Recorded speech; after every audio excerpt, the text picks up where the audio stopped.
Le week-end du 10 août avait lieu pour la toute première fois une course de côte sur la route qui mène de la station d'Isola 2000 au col de la Lombarde. Un tracé de 2 km sur cet axe qui en compte un peu plus de 3.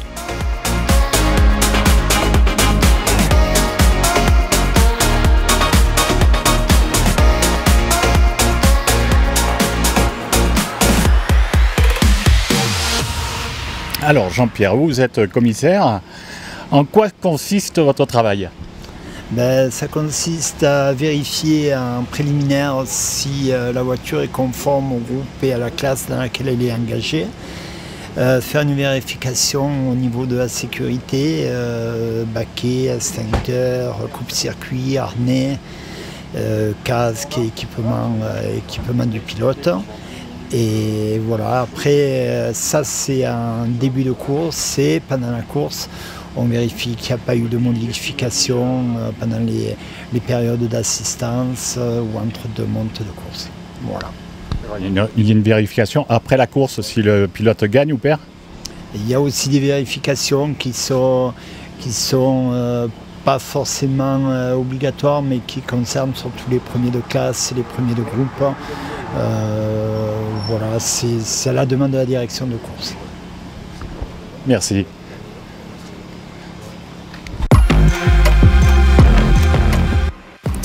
Bon alors Hervé, toi tu es un habitué d'Isola 2000 ? Tout à fait. Aujourd'hui ça va être ma 45e course à Isola 2000, mais la première fois sur 4 roues. J'ai plutôt l'habitude de venir sur un snowboard pour des Coupes de France, des régionales, des championnats de France. Isola 2000, j'ai un peu pensé dans tous les coins, mais pas encore la Lombarde, donc on va y aller aujourd'hui. On va voir ce que ça donne et essayer de faire d'aussi bons résultats qu'en snowboard, voire meilleur. Donc pour toi ça va être une découverte là ?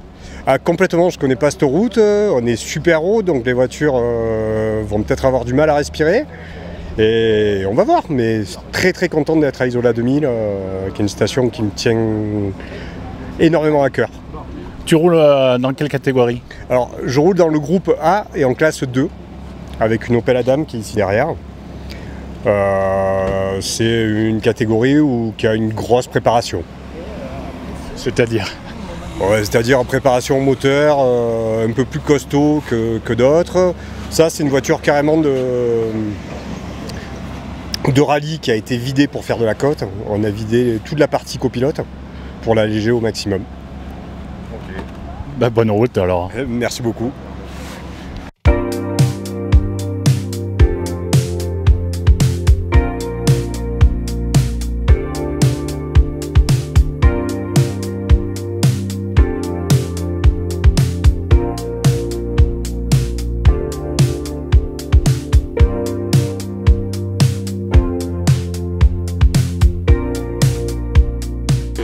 Roger. Assistant technicien. Assistant technicien dans quelle écurie ? C'est celle-là. Non, en fait, je m'occupe de celle-là et la Master qui est là, derrière là-bas. J'ai plusieurs voitures à m'occuper. Voilà. Je les assiste techniquement. C'est quoi ces voitures ? Parce qu'on dirait des Formule 1. Ça ressemble.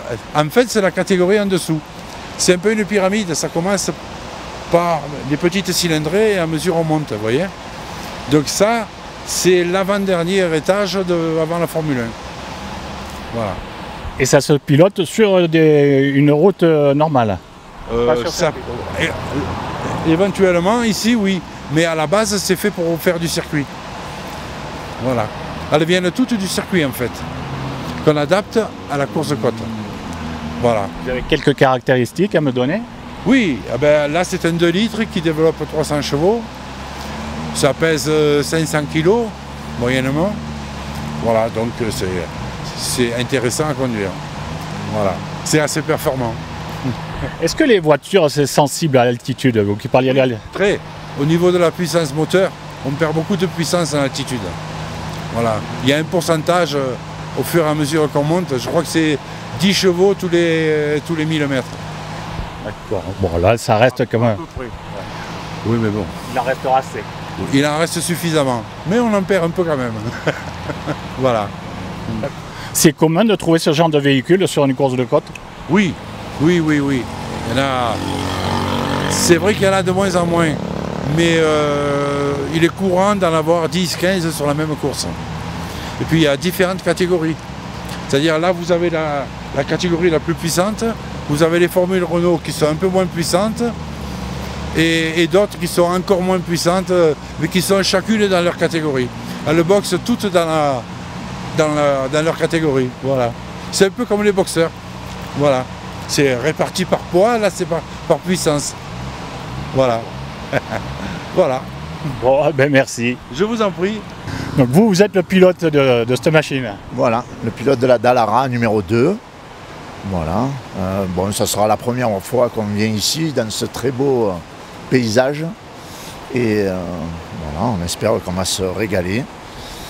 Pourquoi rouler dans cette machine plutôt qu'une voiture, on va dire, de rallye conventionnel? Ben, j'ai roulé longtemps avec une Rallye 2. Et après, bon, on va dire, c'est l'aboutissement quand on roule avec une auto comme ça, après on ne peut plus revenir dans une berline. Parce que là, vous êtes vraiment à ras du sol. On est à ras du sol. Bon, c'est vrai que le parcours est quand même assez serré pour nous, on va dire. Pas de très grande vitesse non plus. Voilà, on aime mieux quand ça va un peu plus vite, mais bon, il faut un peu de tout et c'est très technique. Donc, à voir. Dans les deux montes de cet après-midi d'essai libre, on essaiera de trouver le bon compromis, les bons réglages. Voilà. Là, justement, comment ça se passe pour les essais? Ben là, apparemment, il y a 2 essais libres cet après-midi. Je ne pense pas qu'ils soient chronométrés. Bon, ça serait bien qu'on ait un chrono quand même de référence pour voir où on pourrait en être par rapport aux autres concurrents, pour essayer de s'améliorer peut-être quelque part. Mais bon, c'est bien d'avoir, parce que souvent la plupart des courses, même Barcelonnette, tout ça, il n'y a que le dimanche, tout se fait le dimanche. Donc là, d'avoir des essais le samedi, c'est quand même bien pour qu'on puisse commencer à trouver les bons réglages et même pendant la nuit réfléchir à d'autres solutions pour... voilà. Bon, ben bonne course. Voilà, ben merci beaucoup et à bientôt. Alors.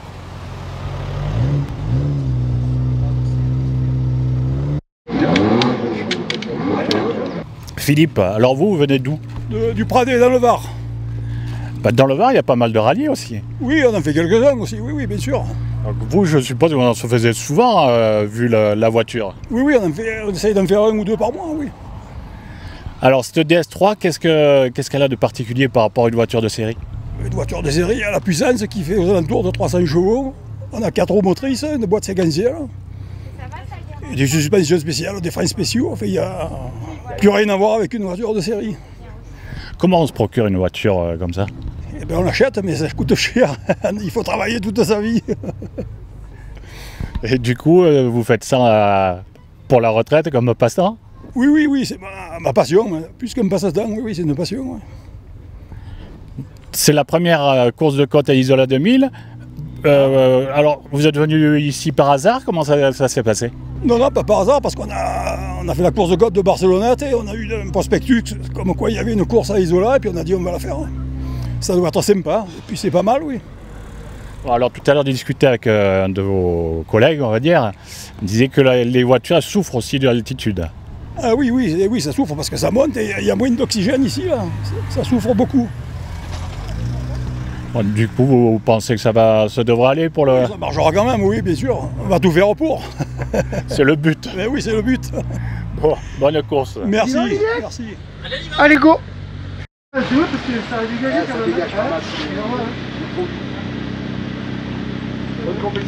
Étienne, alors vous roulez en vintage, on va dire. Oui, c'est ça, c'est les vieilles voitures des années 80. Bon, là, on est à côté d'une Renault 5 Turbo. C'est quoi, on dit Turbo 1, Turbo 2? Turbo 1 préparé. Qu'est-ce qu'elle a de particulier? Ouais, il y a eu 3 versions, la Cévennes, la Tour de Corse et la Maxi. Et ça, c'est la Tour de Corse. C'est on va dire le milieu, l'évolution du milieu. Bon.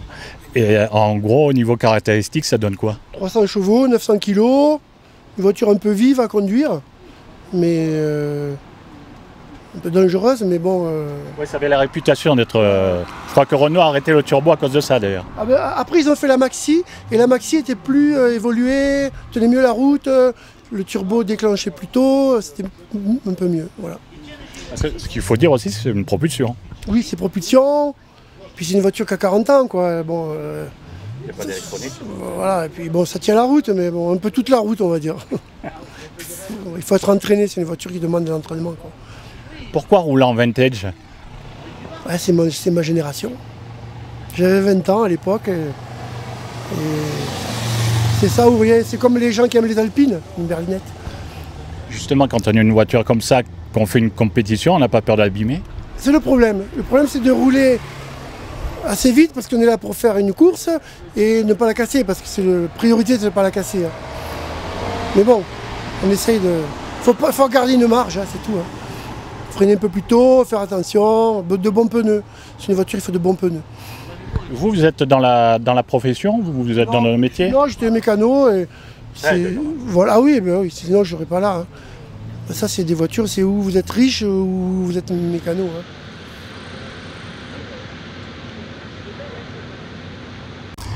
Daniel, alors vous roulez sur une 4L et on me dit qu'elle est exceptionnelle. Bah, exceptionnelle, pas spécialement. Il y a juste un moteur d'R5 Alpine. Là, j'ai commandé une boîte à crabot spéciale. Et des trains d'R5, des freins d'R5. Voilà, on s'amuse bien, on rigole bien avec. Ouais. Il faut dire que ça se faisait à l'époque. Oui, ça se faisait beaucoup. Ouais. Même ils roulaient sur la route comme ça avant les gens. Ouais. Maintenant, il ne faut plus le faire parce que la gendarmerie, si vous attrape. Mais oui, ça se faisait beaucoup avant. Du coup, le rapport poids-puissance par rapport à une R5, ça n'a rien à voir. Ah, ça n'a rien à voir. Hein. Là, avec ce moteur, j'ai à peu près 100 chevaux. Ça marche beaucoup plus qu'à l'époque une R5 Alpine. Hein. Parce qu'elle fait 600 kg la voiture. Hein. Une R5 Alpine, ça faisait, je sais pas, ça devait faire 900 kg. Non, ça marche bien. Hein. Vous venez d'où? Du Var, de Cogolin. Et là, vous êtes arrivé par hasard sur Isola 2000? Non, Isola 2000, j'aime bien moi là, ici parce que je passe souvent par ce col de la Lombarde pour aller en Italie, dans la famille. Et c'est une route qui me plaît. Il y a plusieurs années qu'ils parlaient qu'ils devaient la faire, ça se faisait pas. Et là, du coup, je dis alors, on y va. C'est la montagne, on va sortir un peu de la chaleur d'en bas et c'est bien. Du coup, vous connaissez un peu la route? Connaître, oui, oui, je la connais un peu, voilà. Mais bon, attention, avec ça, il n'y a pas besoin de connaître, ça va pas aller bien vite. Hein. Parce qu'avec à l'altitude, elle marche beaucoup moins bien. On va s'amuser, voilà. On va pas...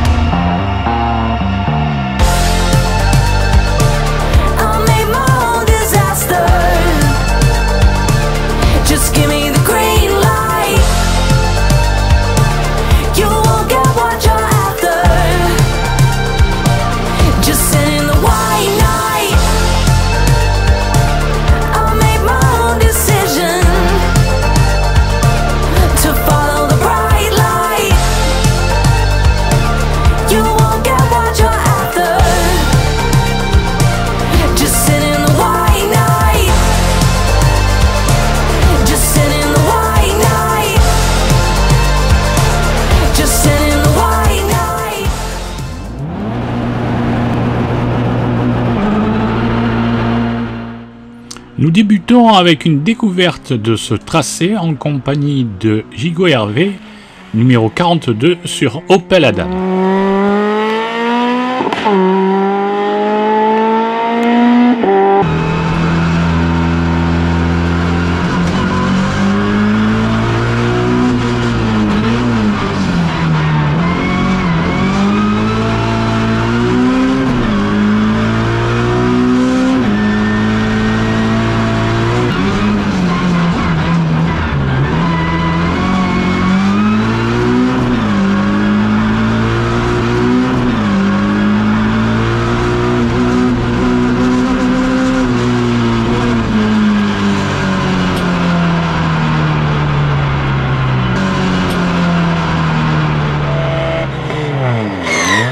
Le numéro 213, Raka Michael sur Austin Mini.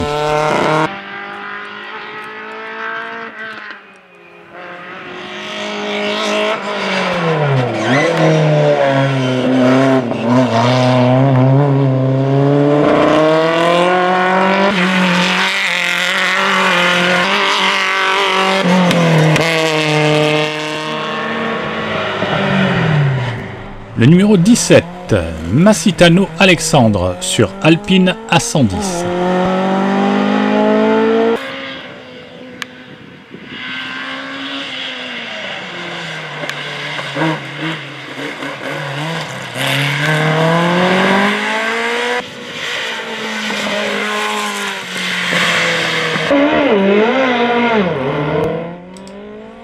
Numéro 26, Dos Santos Fares, Anthony, sur Simca Rally 2.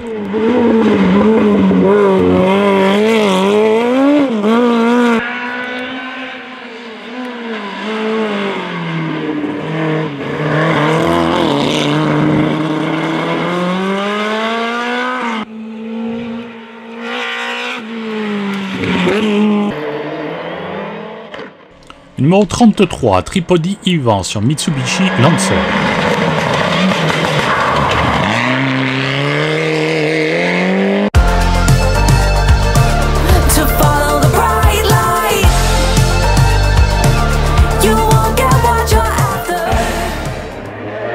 Numéro 145, Araco Vincent sur Citroën DS3.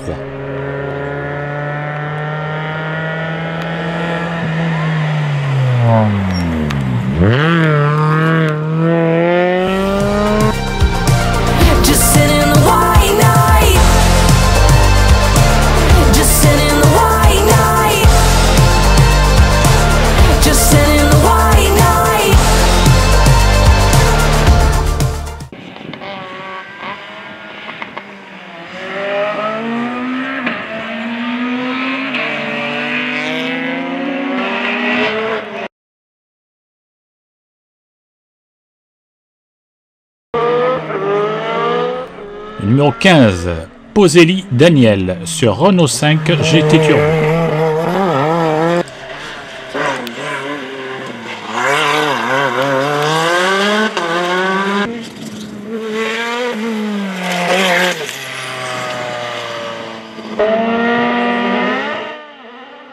Numéro 1, Zerafa Steve sur Tatus Master.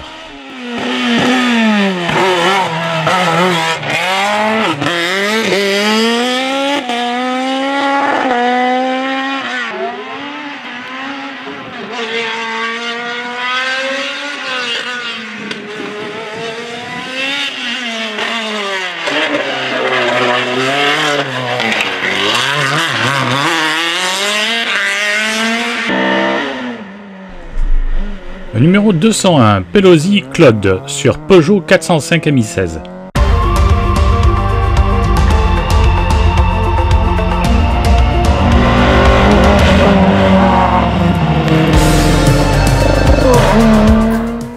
Le numéro 156, Monard Julien sur Renault Mégane.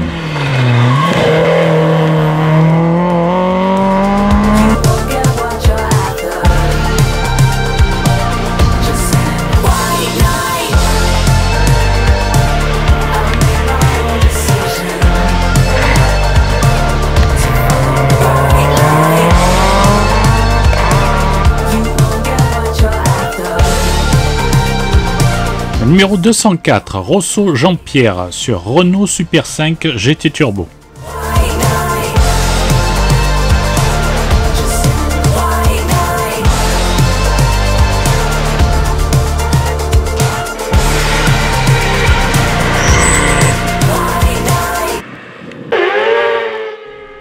Le numéro 8, Off Anthony sur Speedcar GTR.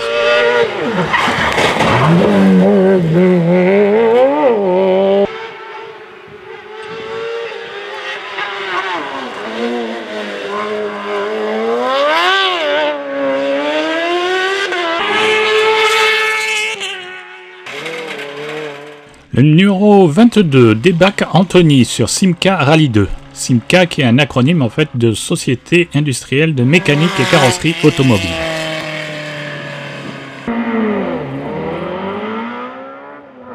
Le numéro 20, une autre Simca Rally 2, celle de Savona Didier.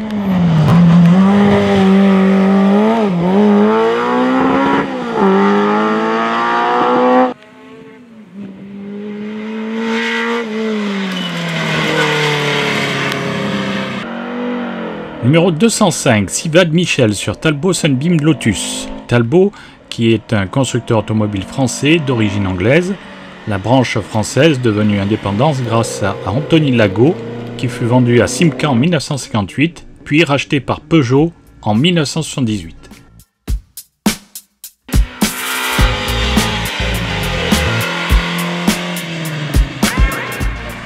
La 211, Bélé Bertrand sur Subaru GT Turbo.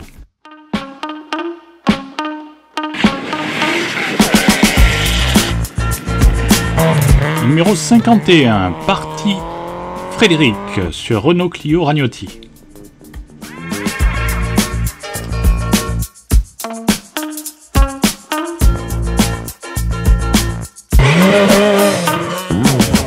La numéro 55, Pelosi Gilbert sur Peugeot 306 XSI.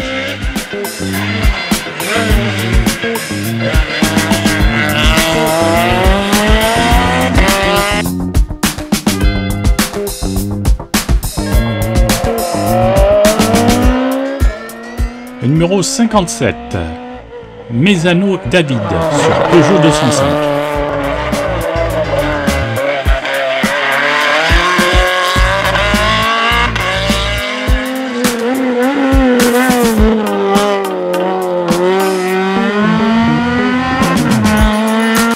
Le numéro 202, Maratha Pascal sur Peugeot 309.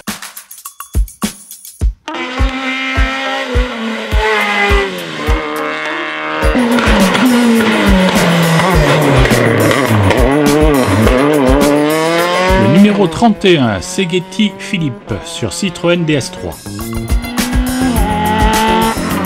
Le numéro 60, Violi Michael sur Peugeot 205 Maxi.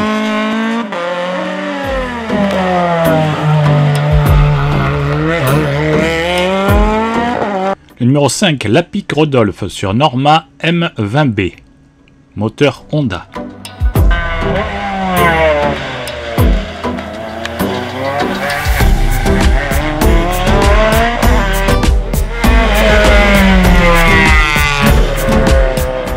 Le numéro 112, Humbert Christophe sur Gena 630 GTR.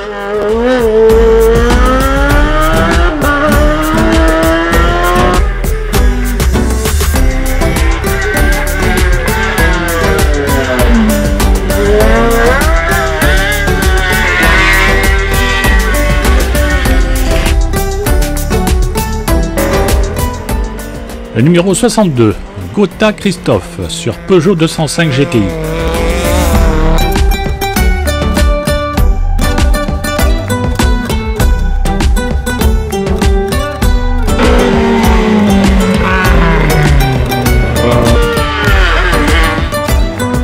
La numéro 9, Gallo Frédéric sur Speedcar GTR.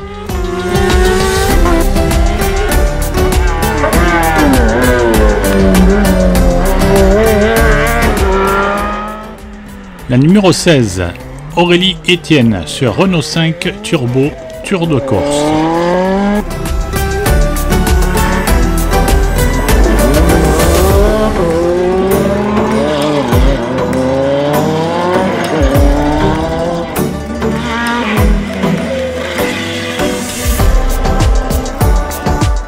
La numéro 215, Giro Gilbert sur Opel Kadett GTE.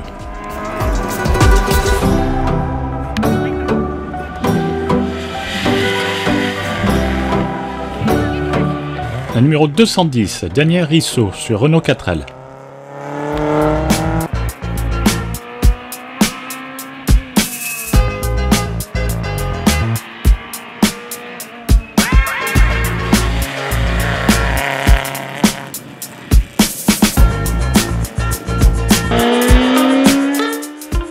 La numéro 44, Tramaloni Frédéric sur Citroën Saxo Super.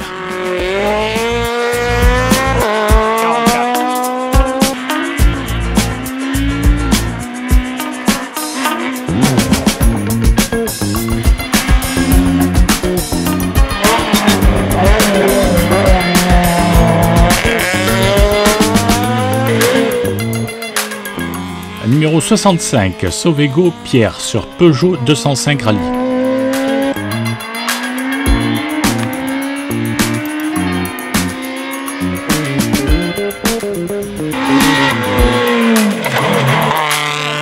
Un très bel événement et Dany travaille là-dessus depuis des mois et des mois, pour pas dire plus. Et 4 ans, voilà, exactement. Donc voilà, depuis très longtemps. Donc je suis très contente que ça ait pu se concrétiser. Merci beaucoup à tous ceux qui l'ont soutenu, à l'ASA, à la fédération, etc. Je ne vais pas tous vous citer, je pense qu'après tu pourras nommer tous ceux tous tes partenaires. Mais c'est grâce à vous qu'on a eu un très bel événement aujourd'hui. Et Dany, il était très stressé, il était très inquiet que ça se passe bien, qu'il y ait assez de monde. Donc voilà, il a été aidé aussi par les gens de l'USI, comme il l'a dit, Guy qui est adjoint aux finances, et puis Cyrielle à la mairie d'Isola aussi pour, voilà, pour orchestrer un peu tout ça. Mais le gros du boulot, c'est lui. Je pense qu'on peut lui faire une super grosse ovation, vraiment, vraiment, vraiment. Et à ses filles aussi qui l'ont pas lâché, qui ont aidé tout le temps.